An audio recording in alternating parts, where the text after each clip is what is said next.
Ancha munasqa wayqipanaykuna, noqa kusisqa kashani qamkunawan huk ratulla rimanaypaq. Estamos hablando repetidas veces de lo que pasa en nuestro país, el Perú. Y uno ve cómo no solo sucede aquí, en este caso, las autoridades, estoy hablando de las autoridades sobre todo nacionales, las autoridades que tienen el deber de servir a toda la nación a través de sus leyes, de sus acomodos, de sus acuerdos, están más bien, o al contrario, sirviéndose de nuestro país, aprovechando la situación económica, política, y vemos entonces, como les decía hace poco, que nuestro país se debate en una crisis económica, en una crisis política, en una crisis cultural y también moral. Y aquí viene entonces la pregunta, ¿quién puede arreglar esto? Porque la mayoría del Congreso realmente con sus leyes y salen a borbotones, tiene objetivos muy claros. Un objetivo claro es mantenerse en el poder, favorecer a las empresas más ricas. También quieren destruir las ONGs, quieren acabar con la meritocracia, y muchas otras cosas más. Pero lo que más notamos, o lo que podemos decir ahora, porque no podemos hablar de todo, es que un objetivo grande es concentrar todo el poder. No por gusto, algunos de ellos dicen que el Congreso es el primer poder del Estado, y eso no es cierto. Es un poder importante, pero no el primero. Y por otro lado, la impunidad. Si gobiernan, si permanecen en el gobierno, no solo el Congreso, sino el Ejecutivo, es por la impunidad, porque ellos saben cuántos crímenes han cometido. De los 130 congresistas, por ejemplo, 67 tienen problemas, diríamos, con la Fiscalía y con el Poder Judicial. Y un dato que pinta de cuerpo entero todo lo que estamos diciendo es que hace algunos días la DIVIAC, que era un organismo de la policía que trabajaba en conjunto con la Fiscalía en relación a los delitos de los que gobiernan, ha sido prácticamente liquidada. Han puesto a la DIVIAC dependiendo de la DININCRI, de la División de Crímenes de la Policía, para prácticamente desmantelarla. Según esto, muchas investigaciones que estaban en curso ya están cayendo. Por ejemplo, ya no podrá avanzar el caso de los Huayquis en la sombra, que tiene que ver con la actual presidenta Boluarte. Se congelarán los expedientes de los relojes Rolex y de Caliwarma, donde ella también estaba implicada. Y así caerán muchas otras investigaciones. Es la claridad que se nota, que nadie puede negar, solo la niegan los cínicos, entre ellos los que habiendo cometido esos errores y esos delitos tratan de ocultarse ocupando cargos altos, porque esos cargos altos tienen impunidad e inmunidad.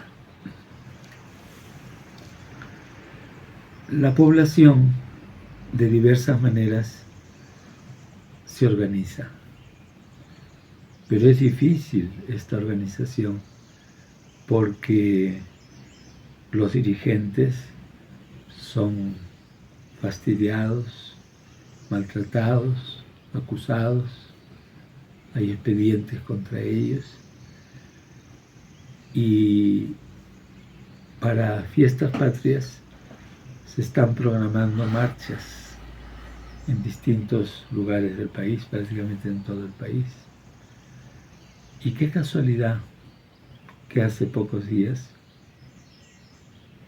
el Ejecutivo ha declarado en estado de emergencia política a la zona de San Román.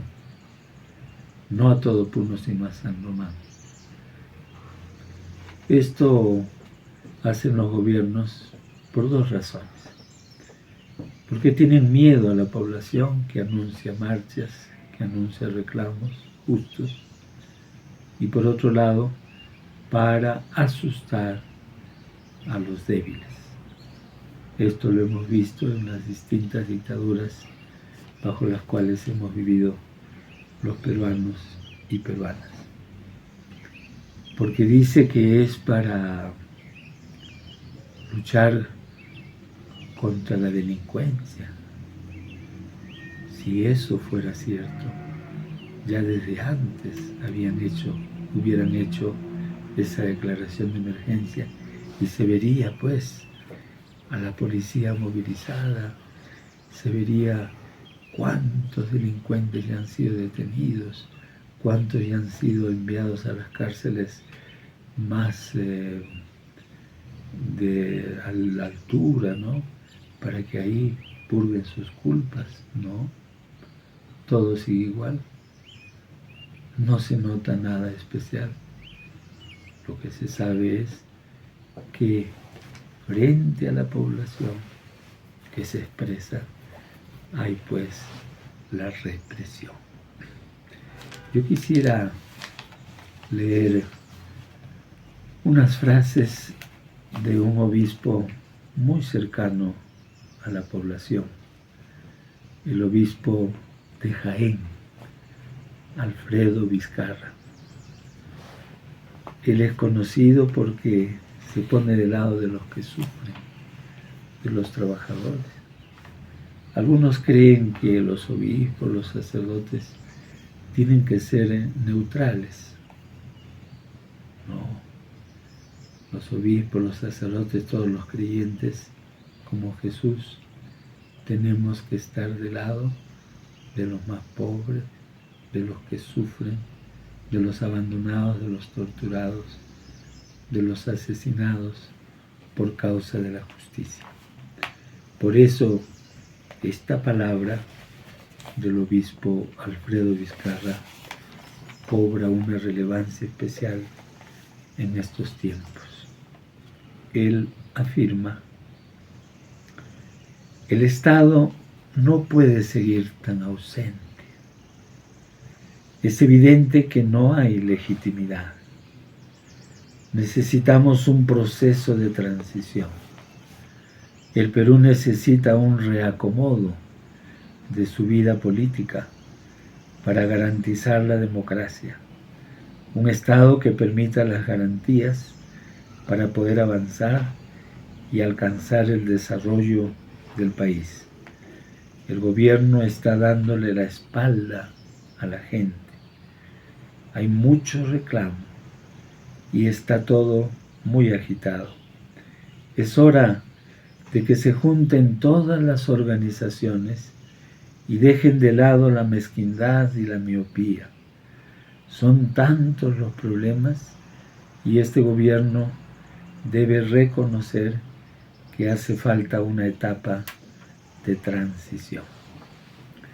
Y por otro lado, dirigentes de la AIDESEP de la Asociación Interétnica de Desarrollo de la Selva Peruana, dijeron o hicieron un llamado para salir a las calles y expresar a viva voz el rechazo a la mafia congresal que destruye la democracia.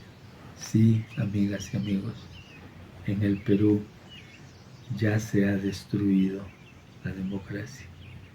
¿Y quiénes lo han hecho y lo están haciendo? Los que deberían conservarla, protegerla y promoverla. Pero ¿por qué suceden estas cosas? ¿Por qué esos gobernantes se sienten tan seguros? ¿Por qué no tienen vergüenza? ¿Por qué mienten hasta el civismo? Porque la población peruana de alguna manera los acepta. Por eso, para terminar, quiero recordar esa especie de refrán que dice: cada pueblo tiene el gobernante que se merece. Se ve, porque también en la población se notan en muchos casos y en muchos aspectos eso de la corrupción, eso del servirse de los demás, eso de mentir a cualquier costa con tal de recibir privilegios, dineros mal habidos, sin importarles la vida de los peruanos y peruanas. Entonces, en circunstancias como estas, es difícil decir fiestas patrias. Y con esto, amigas y amigos, con el cariño de siempre les digo: Jamo semana cama y Kisin cama.